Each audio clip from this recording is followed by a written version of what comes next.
of you this morning are not married? You're not married. Okay. Got a few not married. Okay. How many of you would like to be married? Be honest. Like to be married? Okay. Well, know this. When you are reciting these words, for richer and poor, sickness and health, for better or worse, until death do us part, many of you will be lying. Many of you will be lying. And because you're believers, you'll have some kind of contrived biblical excuse to validate your decision to divorce at some point. God never intended us to be together, or whatever.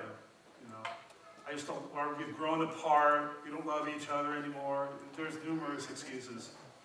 But outside the Bible, and we're talking about covenant, outside of the Bible, what do we know about covenant?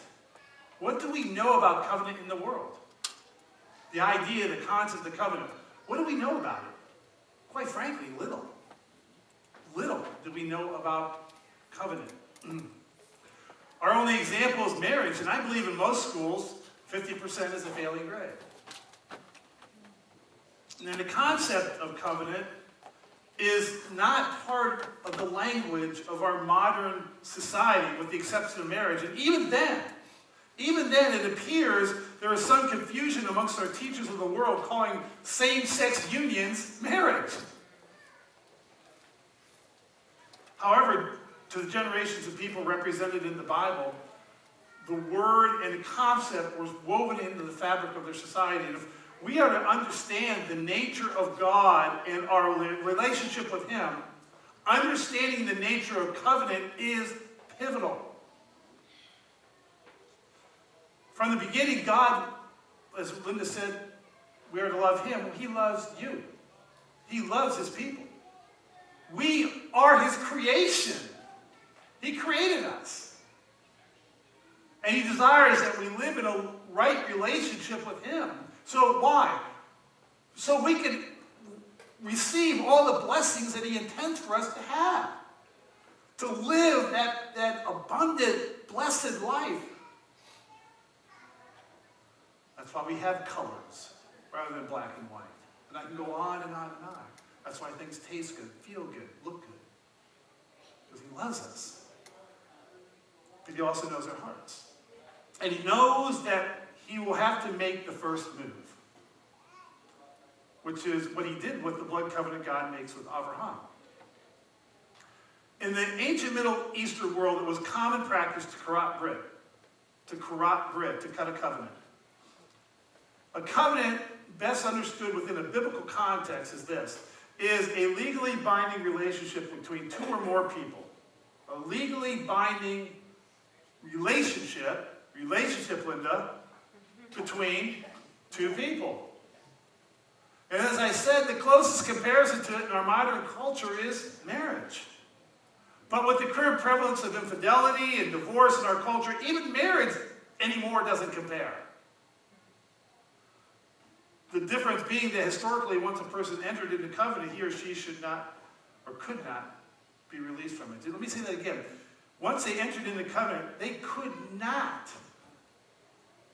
be released from it. Years ago, when there wasn't any concern about AIDS, kids would, make a pact or covenant with a friend. They would, they'd prick their fingers, and then they would grasp them together symbolically and confessing eternal loyalty to each other. And that same act actually has basis in tradition. In the culture of Abraham, it was common for individuals, for tribal chiefs or heads of nations, to enter into covenants or alliances with one another for a variety of motivations. In Abraham's day, there was no life insurance. No one that he could count on to look after my affairs. My family or children, if someone or something were to happen to me, there was no police force to protect me from injustices or cause me injustice, to come to my fence if I'm attacked or stolen from. These things did not exist. What did? Well, blood covenant existed. let me use an example. As soon as Shamash William arrives, he'll know that I'm talking about him. Let's say I come to a place where I develop a high regard and respect for Shamash William. We become good friends. And I am convinced he is a person of honor and integrity. He's proven that to me. He's a loyal and a dependable brother, which actually William has been. If he feels the same towards me, we may choose to enter into a blood covenant. Now what this means is, if I die, Shamash William will care for my family. He will maintain my livestock. He will raise my children with the same standards I have, making sure they have the same values instilled in them that I had shared with them. Not only that, if I was attacked and killed, Shamash William would avenge my death and secure the safety of my family in doing so. He would be my Goel. He would be my Redeemer. In return, he could count on me to do the same thing for him. In essence, I got his back. He's got my back. Therefore, since entering into covenant was a language that the people of Avram's culture would understand, when God wanted to communicate his love to humanity, what did he do? He would demonstrate it by Karat Brit, by cutting a covenant. This was the vehicle that the people would immediately get. Oh, I get it. We don't get it, but they get it. This morning I'm going to show you it was so much more to cut a covenant, so much more than maybe I will of today. When we say our I do's under the chuppah, that there are actually 10 steps involved in the covenant-making process, and number 10 representing a divine cycle of completion. So I'm going to break it down for you. And when I break it down, you'll see how significant covenant is and why God used this method to give his people a perpetual promise to show his ahava, or his love, and his chesed, his mercy towards us.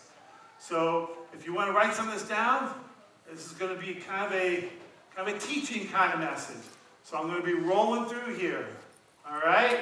I'm going to be rolling through because you're going to ask me, what was that third step? What was that fifth step? So I just want to remind you that's what we're going to be doing here this morning. So let's talk about the steps of making covenant.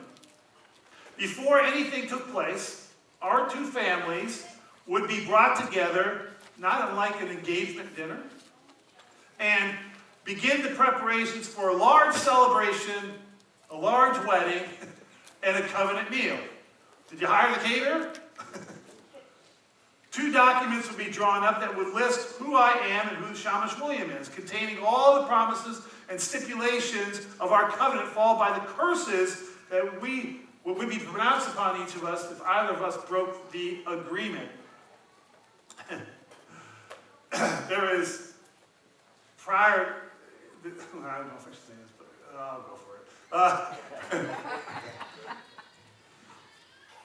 As with every covenant, there would be a cutting of an animal, and in those curses, part of the using of an animal, the sacrifice of an animal, and we're going to talk about that at length, was, that if you were to break that covenant, what happened to that animal is going to happen to you. So, to give you an idea of what the curses would look like. So now we begin the process. So the very first step is we would exchange robes. We would exchange robes. It'd be like I'd take Bob's suit, and he'd take my suit. I don't know if he fit, but that's what we would be doing. Hopefully we're the same size. I'm a 44 long, I don't know. Yeah, I'm going to be passing on Bob.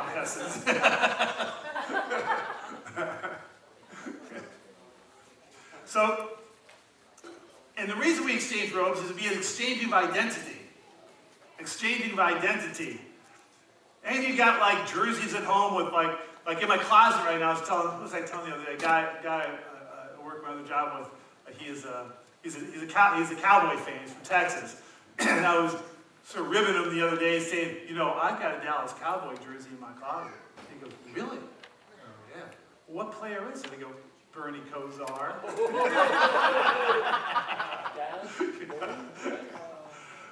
And, and I've had a jersey for years that had Clay Matthews on it. That was one of my favorite Browns players.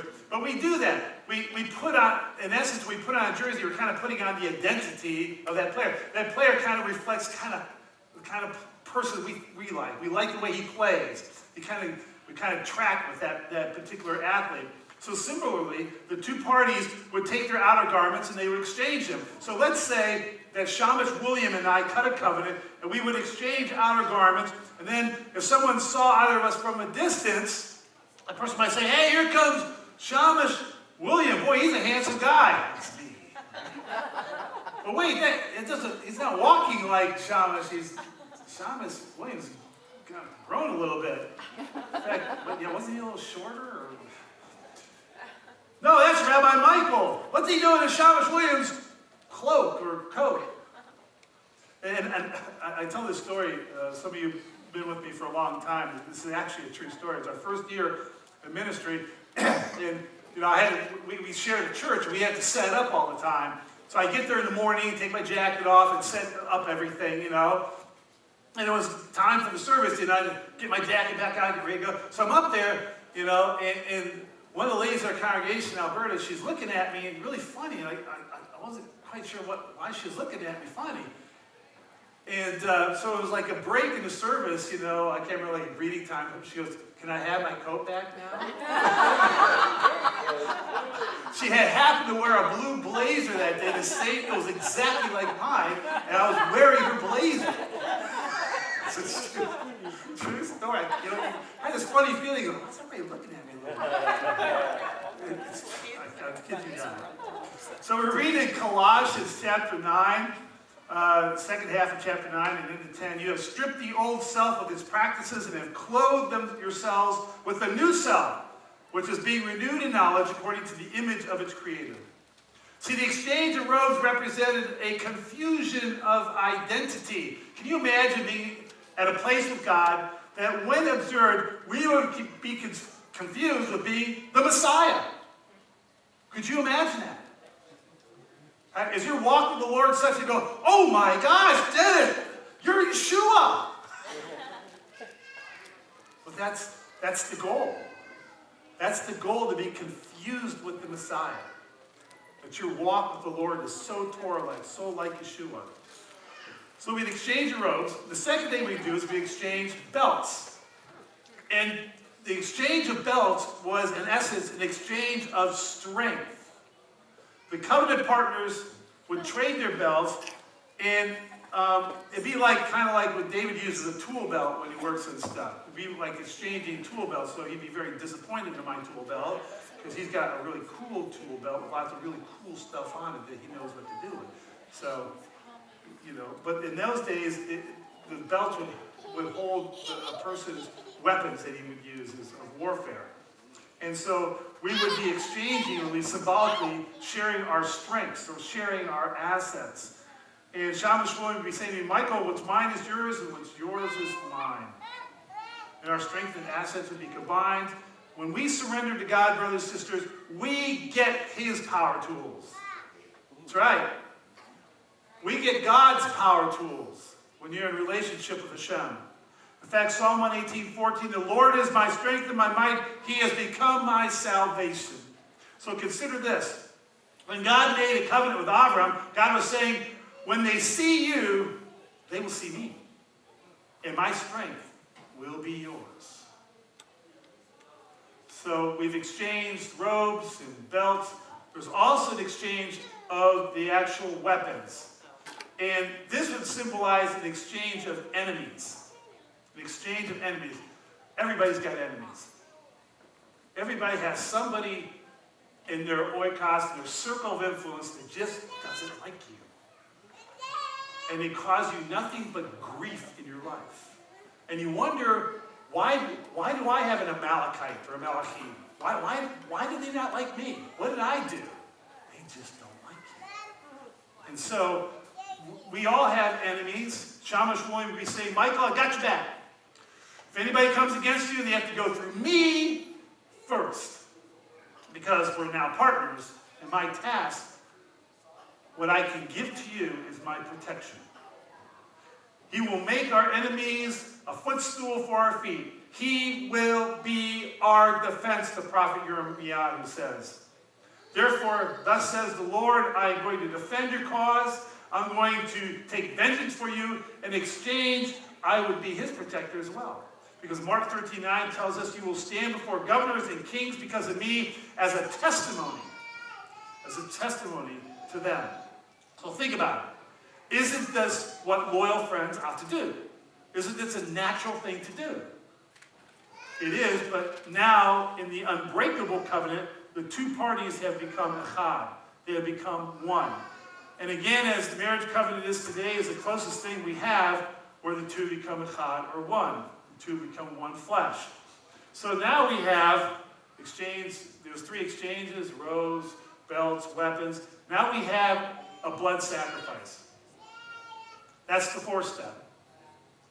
And it will be a sacrifice of 1 or more animals.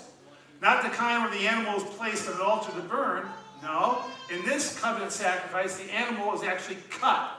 It's karat. It's cut.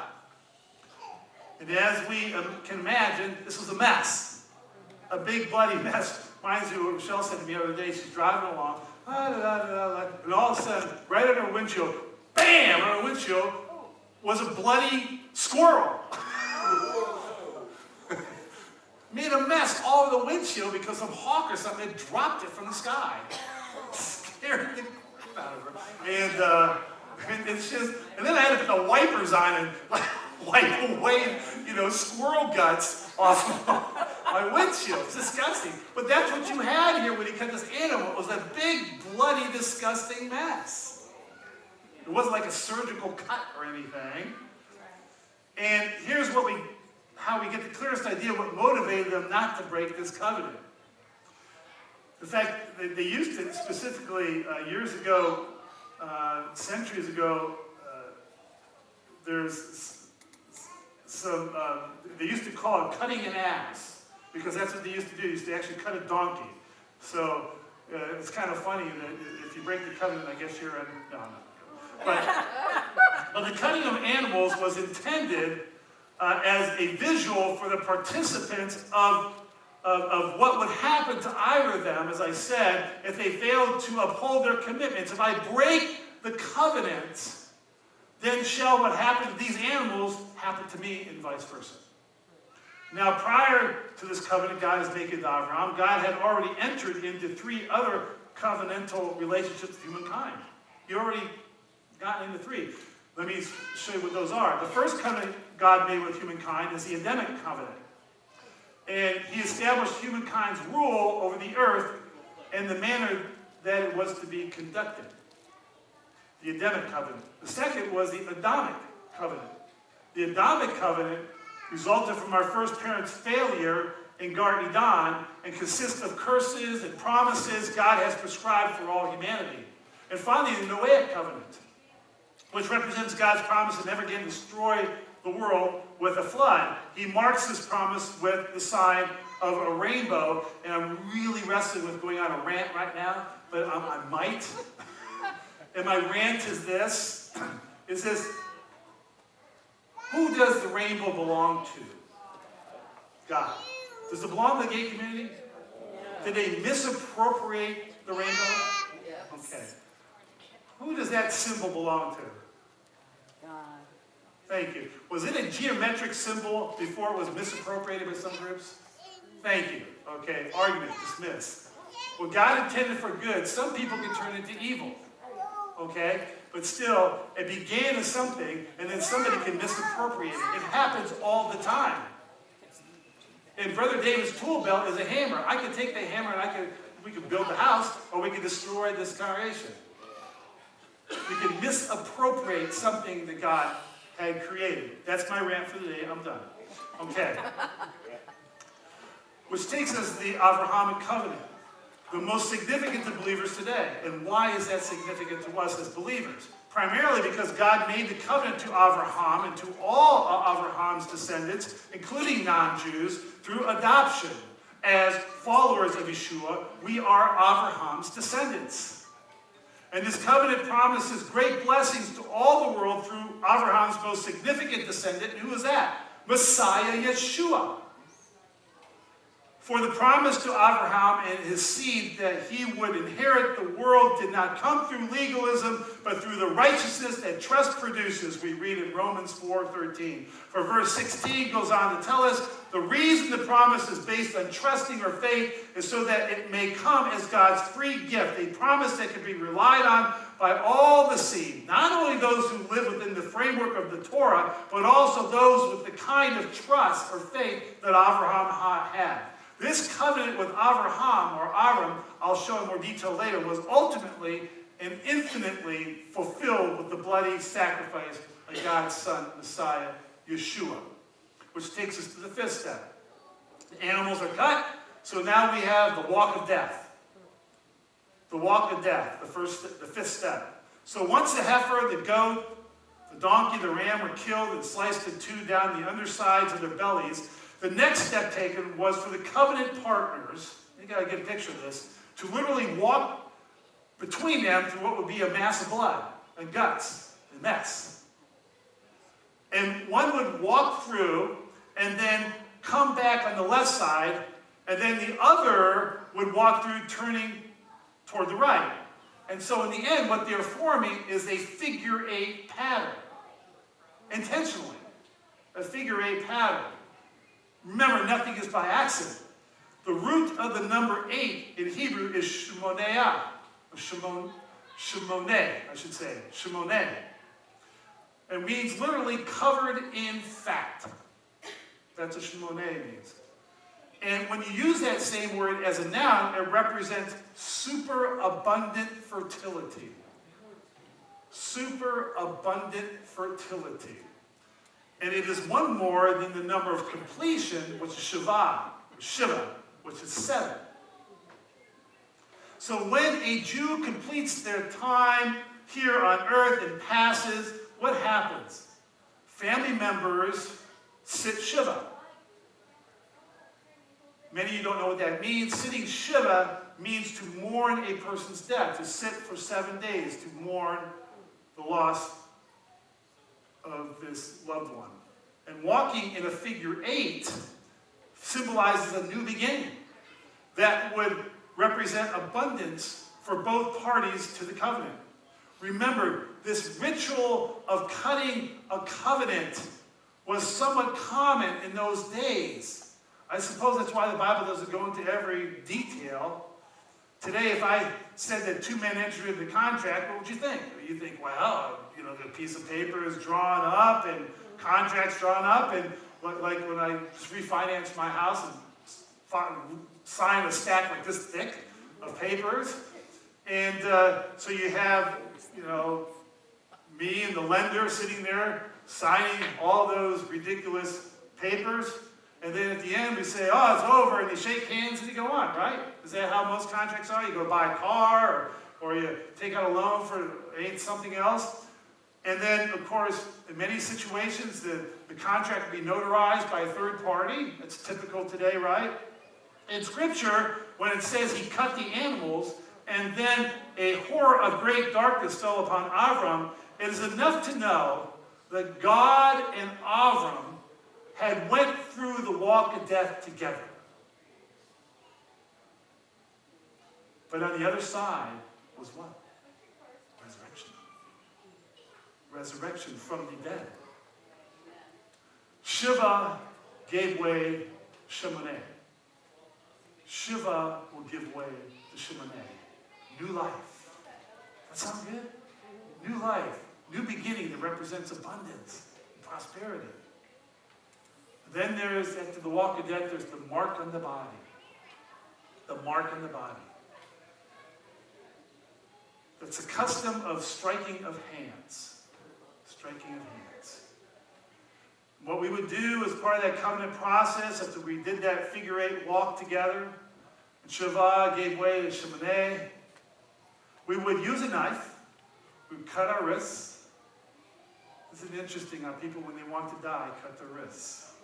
Isn't it interesting? The enemy always uses something of God for negative. They would cut their wrists, small cut.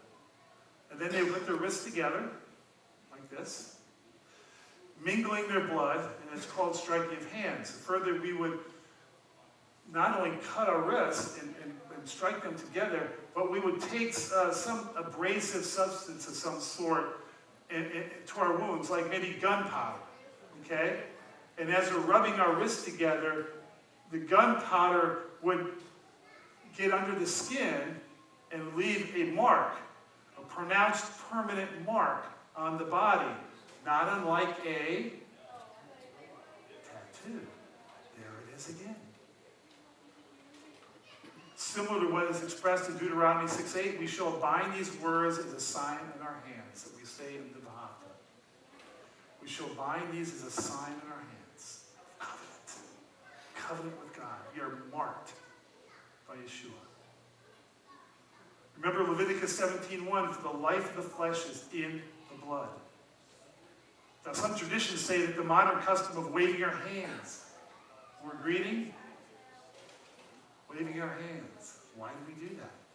Okay, it originates from the practice of raising the hands in such a way to reveal that we are in covenant. We are in covenant. Praise the Lord. When I am in covenant. Raise your hands. I'm in covenant with the Lord. See? I'm marked by the blood of the Lamb. I'm in covenant.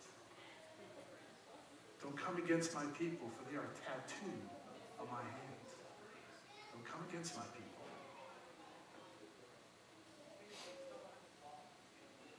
And it's believed that the practice of shaking hands evolved from this cutting of the covenant, from the striking of hands. See, the covenant mark on the wrist or palms might be what inspired God to say in Yeshayahu chapter 49, verse 16, to the children of Israel, I've inscribed you in the palms of my hands. That's what I'm talking about. And I believe we have watered down the meaning what a handshake is all about.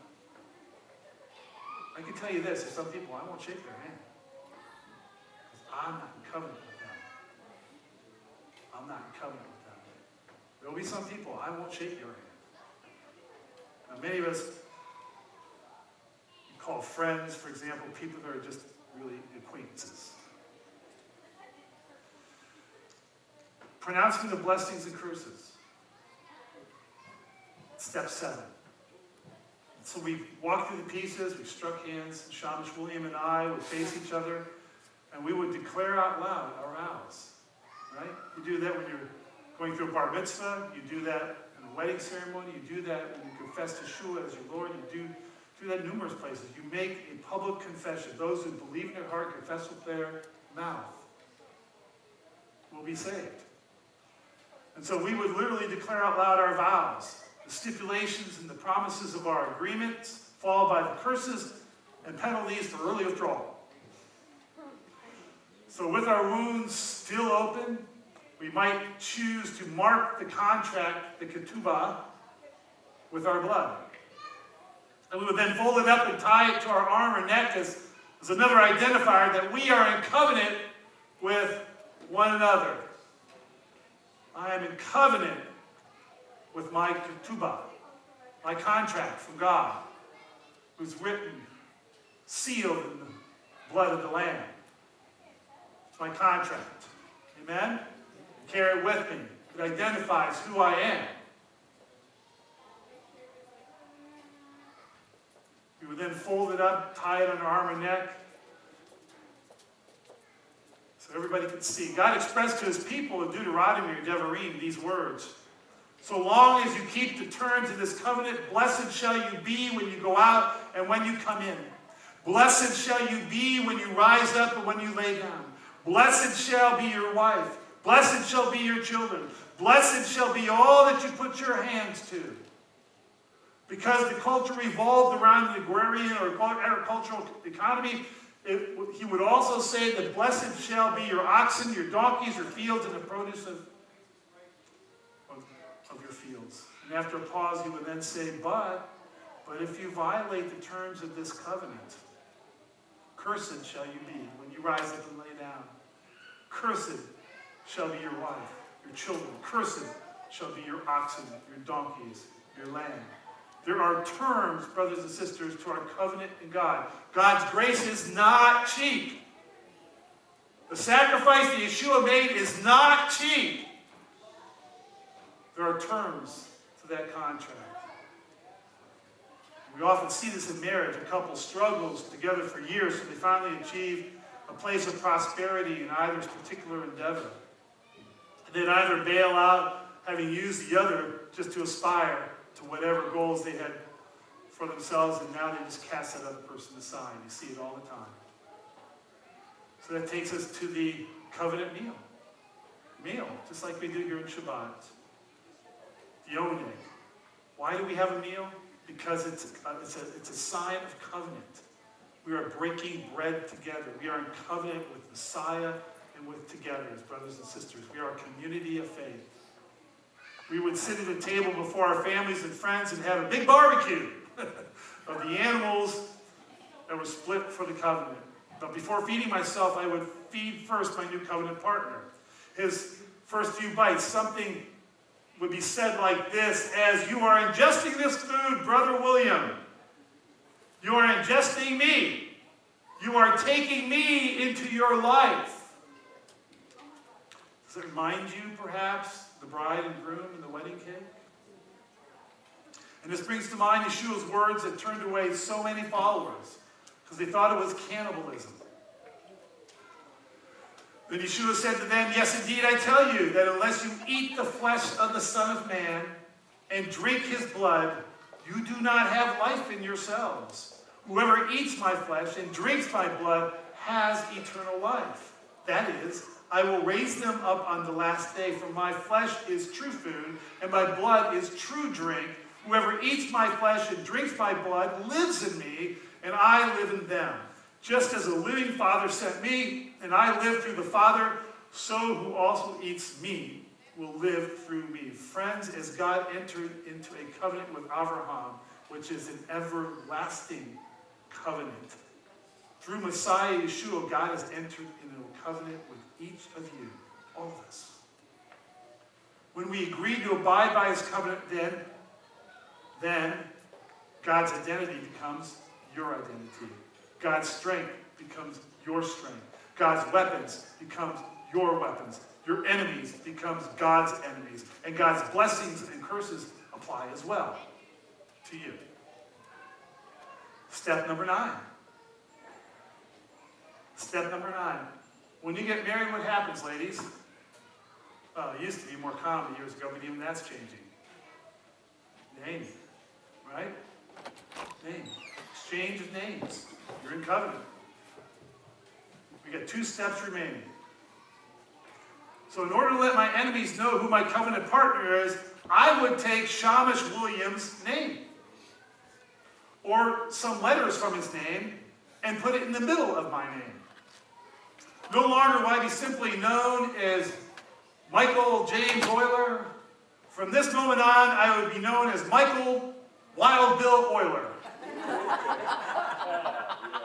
Or something to that effect. My covenant partner would do the same. Imagine what he'd come up with. But this name change is precisely what occurred when God made covenant with Avram. Think about it. Think about it. God changed Avram's name from Avram to Avraham. What changed? 2 letters, an A and an H. The 2 letters that come from Yahweh, the name of God that appears approximately 6,800 times in the Tanakh. Likewise, faithful as God is to his covenant with Abraham, God takes Avram's name. Really, God did take Avram's name. From this point on, God begins to identify himself as what? The God of Abraham. What an honor for God to say, I am the God of David Lindstrom. I am the God of Dennis H. I am the God of Robert Hessen. I am the God of Robert Hipper. God and Abraham are eternally inseparable. The blood covenant, well, it's almost complete. When the covenant process is complete, And these two, God and Abraham, will be eternally inseparable. But did I say 10 steps? Why, yes, I did. So after the exchange of robes, the exchange of belts, the exchange of weapons, the blood sacrifice, the walk of death, the mark on the body, pronouncement of blessings and curses, the covenant meal, the exchange of names, the final step for us living today is the most important one. This is the step we all need to secure our being eternally inseparable from God. In order to seat this agreement, in other words, to prove that the covenant was for real, the partners were required to perform one final act. They would have to exchange their sons. Exchange your sons. So Michael Shalom would become William's son, and Zachary would become my son. Good luck with that. Yeah, it's going to be a little bumpy, I know. What that means is they would actually move into each other's home to be raised. I would be raising Zach. And it wasn't easy. It was a painful event, but necessary to prove the covenant was for real. Avram was well aware of all the steps involved in the custom of cutting a covenant. It has been at least 20 or more years since God walked between the divided animals. All the time, this time has passed, God surely must have forgotten the last step or decided it was not necessary for their covenant. Well, contraire. God does not forget. Then the day came that we refer to as the Akedah. God called to him in Bereshit, or Genesis 22, verses 1 through 2, Avram! Avram! And he answered, Hineni. Can you say that? Hineni. Important name, important Hebrew word to know. Who knows what Hineni means? Here I am. As if God didn't know where he was.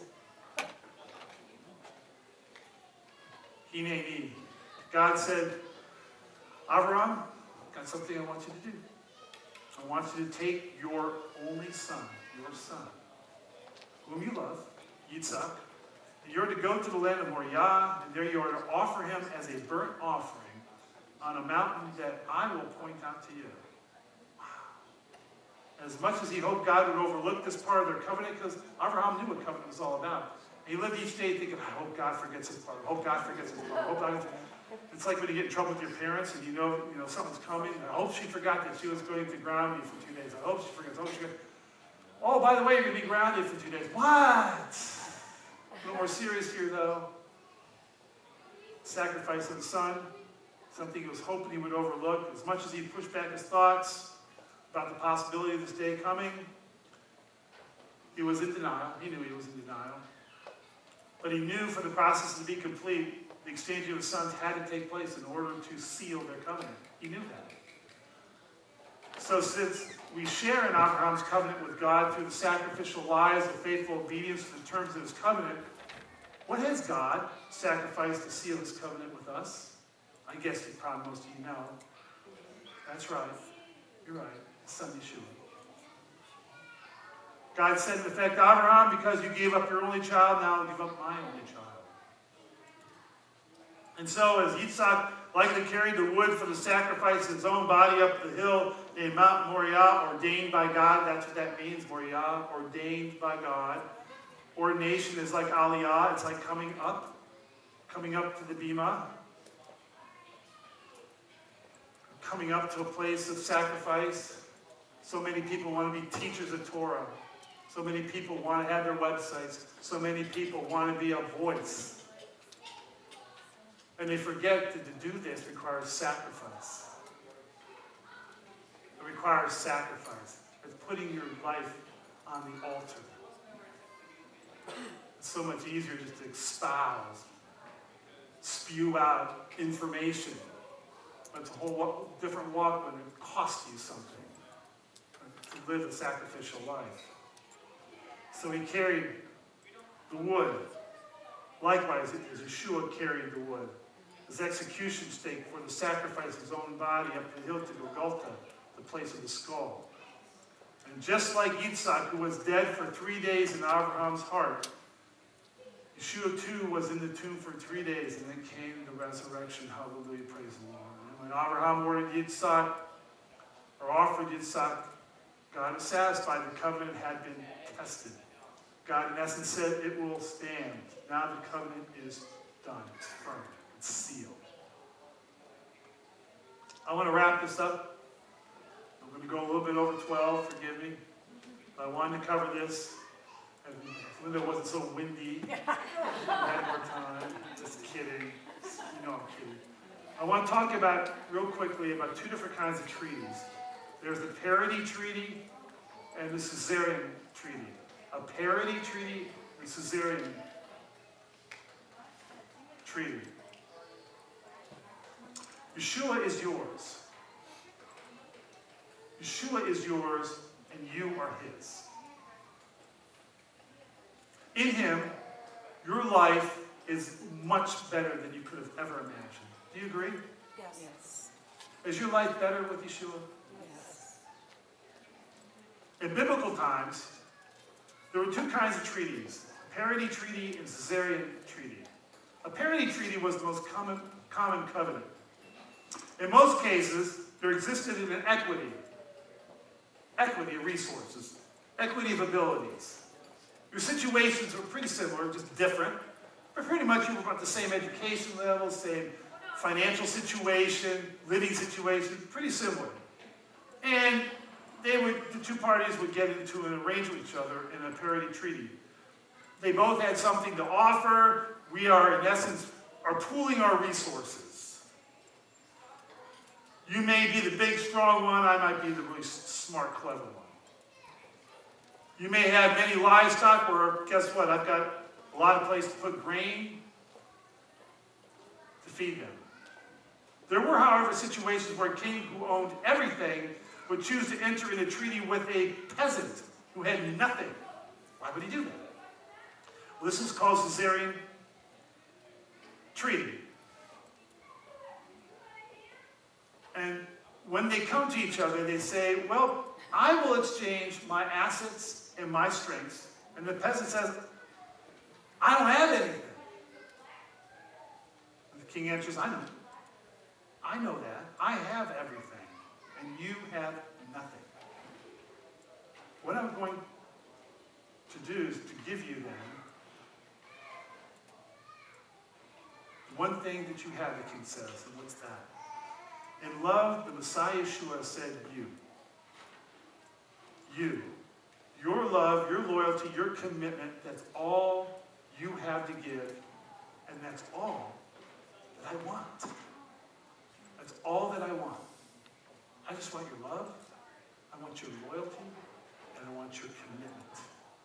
So the covenant between God and us is definitely not a parity covenant. It's a Caesarean covenant between the king, who has everything, and us who have nothing except our lives to give. I'm going to give you everything I have, God says. It is yours. Heaven's resources are at your disposal. By faith. It's all yours. God, I don't have anything to give. I know. I'm always known. This is a covenant of chesed, grace. That's why I put Abraham to sleep and walked between the animals by myself. I knew from the beginning, he nor you, his descendants, would ever be able to completely fulfill your obligations. All I have is need. That's what I want. That's what I want, God affirms. I can give you my love. I can give you my loyalty. That's exactly what I'm asking for. And that's what he's asking from me. And that's what he's asking from you. Do you remember the first step of the covenant process, the exchange of robes? Do you remember that? What did that represent? Do you remember? Exchange of identity. Exchange of identity. This is a great illustration. I've used it in the past. I'm going to use it again because it hits home. A few years ago, a group of salesmen went to a regional sales convention in Chicago. They assured their wives to be home in plenty of time for Friday night's dinner. In a rush with tickets and briefcases, one of these salesmen inadvertently kicked over a table which held a display of baskets of apples. Apples were everywhere. Without stopping or looking back, they all managed to reach their planes. They were boarding at the time. They had to get to their planes. All but one. He paused. He took a deep breath. Thought about what just happened. And started to feel a little compassion for that girl whose apple stand had just got knocked over by all these guys rushing to get their planes. Told his buddies, go on. I'll get the next flight. What, are you crazy? Let's go. Plane's leaving. Let's go. See you later. I'll call my wife. I'll let her know I'm going to be late. So he goes back into the terminal. The apples were all over the terminal floor. She's trying to pick them up by herself. You know how airports are, especially about 5 o'clock on Friday. Insanity. This little 16-year-old girl was totally blind. And she was crying. She was frustrated. She was crying. And at the same time, she's trying to grope for these apples, doesn't know where they're at. Nobody's really stopping to help her. The crowd's just buzzing by. Nobody really sees her. So the salesman humbly gets on the floor on his knees, gathers up the apples with her, puts them into the baskets, helps set the display up once more. And as he did this, he noticed that many of the apples had become stepped on or bruised. So he set them aside in a different basket, and when he was finished, he pulled out his wallet and he said to the girl, here's $20 for the damage we did. Are you okay? She nodded through her tears, and he continued on with, I hope we didn't spoil your day too badly. I'm sorry.